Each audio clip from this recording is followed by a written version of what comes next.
नमस्कार शेतकरी मित्रांनो, गावठी फार्म या आपल्या यूट्यूब चॅनलवरती आपल्या सर्वांचं स्वागत आहे.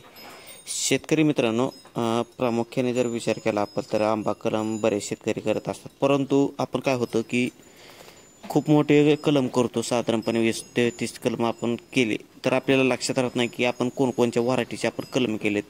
तर आज या व्हिडिओच्या माध्यमातून आपल्याला सांगणार आहे की कलम करते वेळेस आपण सोप्या पद्धतीने ओळखू येईल अशी एक पद्धत वापरलेली. तर ती काय पद्धत आहे, तर चला व्हिडिओला सुरुवात करू. तर शेतकरी मित्रांनो, आता बघू शकता की आपण साधारणपणे 25 ते 30 कलम तयार केले. त्यामध्ये केशर आहे, बदाम आहे आणि आणखी देशी व्हरायटीचे बरेच कलम आहेत की जे आपल्याला आता नर्सरीमध्ये अवेलेबल होत असले तरी आपल्याला त्याचं नाव माहिती नसते. त्यामुळे आपण घरच्या घरी असे गावठी देखील कलम केलेत. परंतु आता काय होतं की मेन गोष्ट, आपण जर 30 कलम केले, काहीचे 4 करतो, काहीचे 5 करतो, काहीचे 10 करतो, परंतु आपण ठेवते वेळेस पूर्णपणे आपण एक खाट्या करतो, म्हणजे एका जागेवरती ठेवतो. तर अशा वेळेस काय होतं की आपल्या लक्षात राहत नाही की बाबा आपण कोणचा कलम कोणत्या व्हरायटीचा केलेला आहे. त्यानंतर आपल्याला नंतर त्याची अडचण निर्माण होते की लक्षात राहत नाही आपल्या काही दिवसांनी की बाबा आपण कोणत्या व्हरायटीचा कोणचा कलम आहे.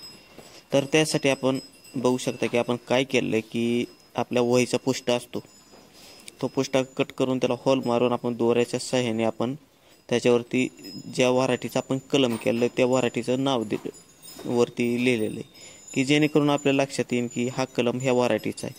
तर अशा पद्धतीने प्रत्येक शेतकऱ्याने कलम केल्यानंतर तुम्ही कोणत्याही प्रकारचं कलम करा, की असं नाही की आंबा कलम, कोणत्याही प्रकारचं कलम केलं तर त्याच्यावरती आपल्या व्हरायटी ही सर्वात महत्त्वाची असते. तर अशा पद्धतीने नाव लिहायचं. नाव लिहिल्यानंतर आपण त्याच्यावरती लक्षात राहते नाव देखील अशा पद्धतीने लिहायचं की जेणेकरून किंवा आपण पाणी जरी टाकले त्याच्यावरती तरी पाणीच्या साह्याने तो पेपर आहे किंवा ते पेनाने लिहिलेलं आहे ते निघायला नाही पाहिजे. तर तुम्ही देखील अशा पद्धतीने घरच्या घरी सोप्या पद्धतीने देशी जुगाड पद्धतीने आपल्याला ओळखेला असं एक जुगाड करा. आणि व्हिडिओ जर आवडला असेल तर आपल्या व्हिडिओला लाईक करा आणि आपल्या यूट्यूब चॅनलला देखील सबस्क्राईब नक्की करा. तर धन्यवाद.